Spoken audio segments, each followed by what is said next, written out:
Althor, who is right in front of him there. And let's see what he does. This is a... He's going to try to hit you with his short sword. And he gets advantage. So 23. I assume that's a hit. Dang. Yes, it is. And then he is going to deal...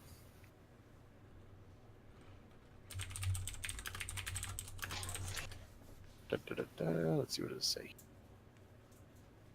That's what happens when you steal from people. Dang thieves.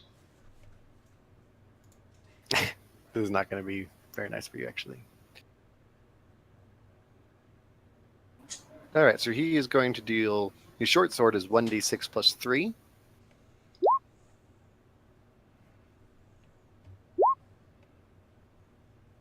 Which is 6. And then he gets sneak attack against you, which is an additional 4d6. Whoa. Dude, 46 sneak attack. That's ridiculous. Tells you what level he is. He couldn't even grab my arm.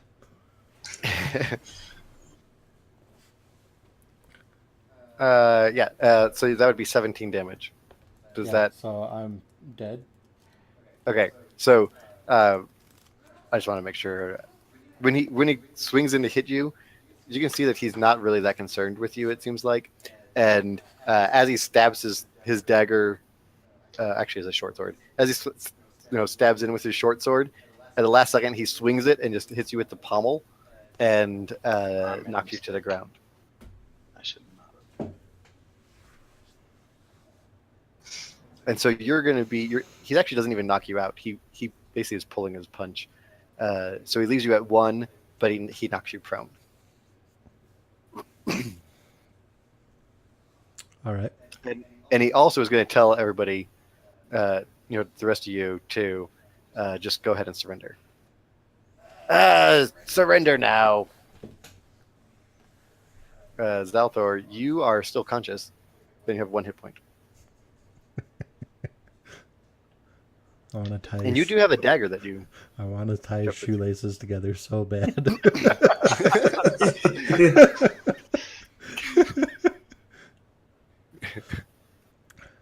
So I can use half my movement to stand up. Yeah, you can stand up. If you try to step away from him, he can hit you again. Unless you take disengage. You can take disengage to move away.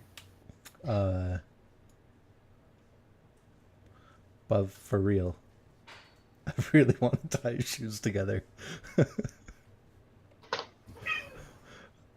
Is he wearing said shoes to be able to do that?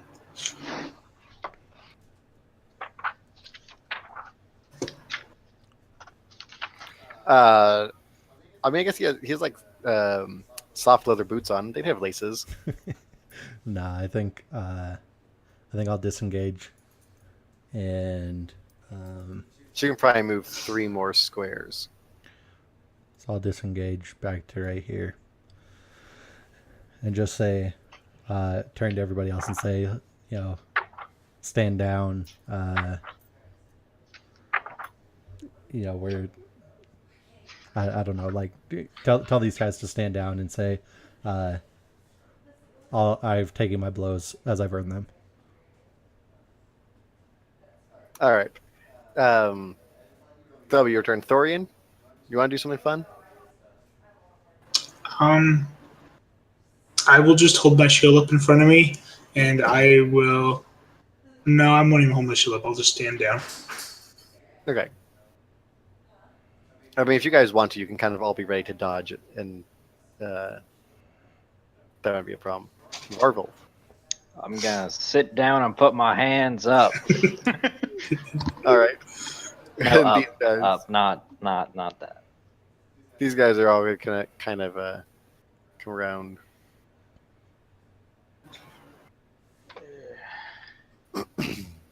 And Corlan's up. So tempted to cast sleep right now. I'll stand down. Now, I'll put my hands up. yeah. Sorry. Yeah. The problem with sleep is that it goes in order of hit points. Yeah. So your thief might fall asleep first. Yep. In fact, all of you might fall asleep before the bandits. Yeah. Now being with a good knock in the face, and the rest of you, I guess, are fine. I got my knock in. I'm good. Yeah. Yeah.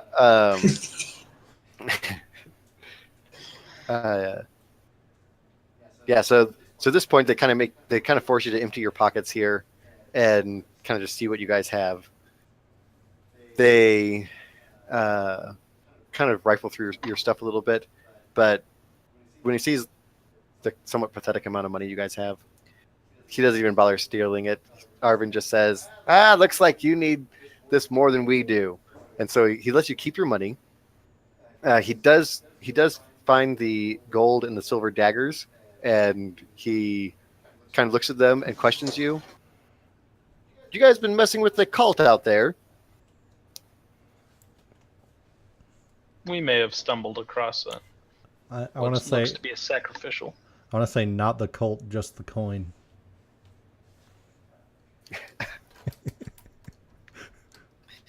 Yeah, he'll take the two daggers from you, and at this point, Bronk is just kind of laughing, ho, ho, ho, ho, ho. And you can see like he's pulled out from his baggy shirt like his own little short sword, and he had that ready to go, but he's like fits it back into his shirt, and the other guys all are kind of just laughing around, and they invite you just to come and sit down with them. I want to kind of like while he took the two daggers, I want to kind of pull out the stone dagger and hand it to him, like pull it out, grab it by the point, and just hand it to him by the handle. Yeah, I mean, I'm going to say he saw the stone dagger too, but he doesn't want that one. He says, no, you can keep the rock. Did I hit Bronk with the firebolt? Yes. That was Bronk that you hit. And Bronk just kind of laughs it off, and he kind of like brushes off his arms, and like he like looks under his sleeve, and you can see like the hair's all burnt off, and he's like laughing at it. Oh, and he like gives you a hearty slap on the back. Let's come drink. And Arvin says, "Yeah, let's." Idiot. Yeah, and Arvin, comes back over here, and he says, if you guys want to sit with him, he'll talk with you, and sorry, I just moved on to the rest of you. Here, I assume you guys are willing to take seats at the here.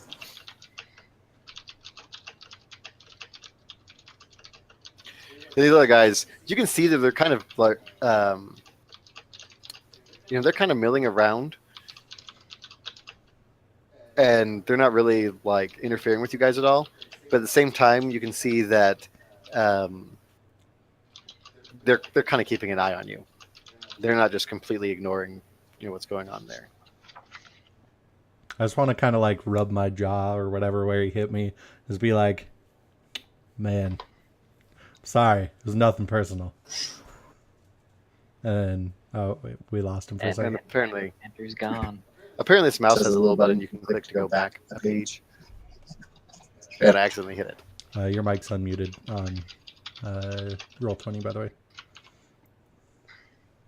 Sorry about that. I accidentally hit the back button, so I loaded the login page. I'm gonna go get some water real quick. Okay.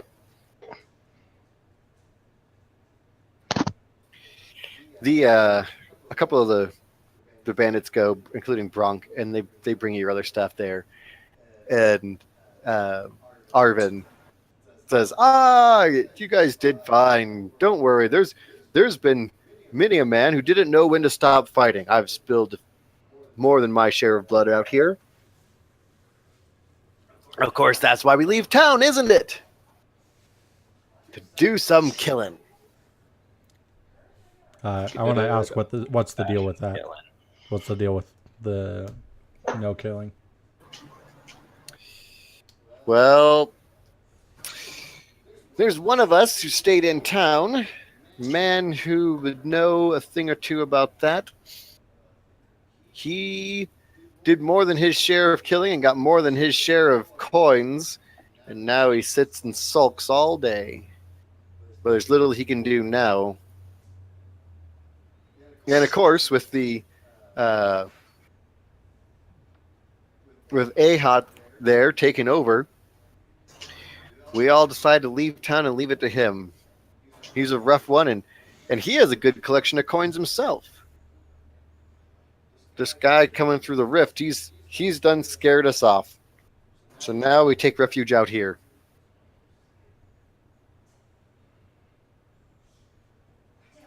Now about these kids. You're serious about trying to send them back to get the reward? Absolutely. And now that you've had a good knock on the head, do you remember better what that reward is? 6,000 on the dot. 6,000. Yes. Yes, that does sound right. Well, like I said, we have the 4 kids who are out here, and there's 2 more who are out on the road. They may be willing to return. So between the 6 of them, imagine that's a pretty fair amount. It'll be a few days before the other kids come back. Of course, the kids might not go for it. I doubt their parents would let them out so easily a second time.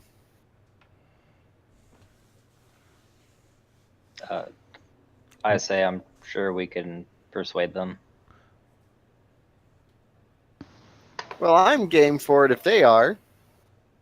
And he calls over some of the kids, and of the 4 kids, 2 of them say like, yeah, they'd go back because you can kind of tell, like, maybe the life of a thief is not exactly what they thought it was going to be, and so they're kind of a little disappointed with, quality of life out here in the woods. The other 2, they still are kind of living the dream, and they'd rather just stay out. They don't want to risk being stuck back in town again. But the 2 that would go back also are the 2 that are worth more. So it would still be $4,000 or 4,000 gold if you guys are able to get them, brought back there. I would say so let's talk split. Like, how much? How are we splitting this? Well, you have to get them safe to town. You claim the fee, carry it back here. I say 4,000 for me and none for you. Ha ha ha! I'm pulling your leg here. No. 50-50 is fine with me. You do all the work, I take half the gold. Sweet. I would like to try to persuade the other 2 kids to go back to town, saying that a true thief could easily escape, their parents and make it back here. Yeah, go ahead and roll persuasion. Yeah, they're not like that convinced.